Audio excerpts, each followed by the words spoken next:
The doctor in last April said that I had a macular buckle, which is very serious.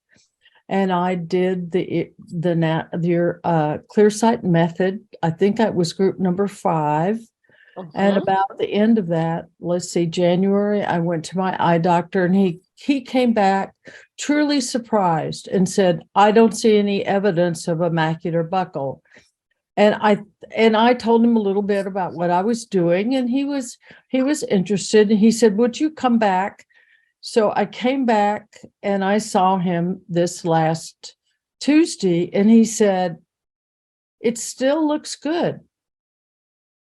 And so I think he's pretty amazed. And so am I. So thank you very much. And also to add to that, the reason I went to him, because I hadn't gone to an eye doctor in years, was that I had a fall and a traumatic cataract in my left eye.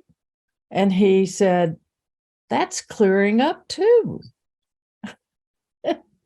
And I can read another line on the far eye chart. So thank you very much.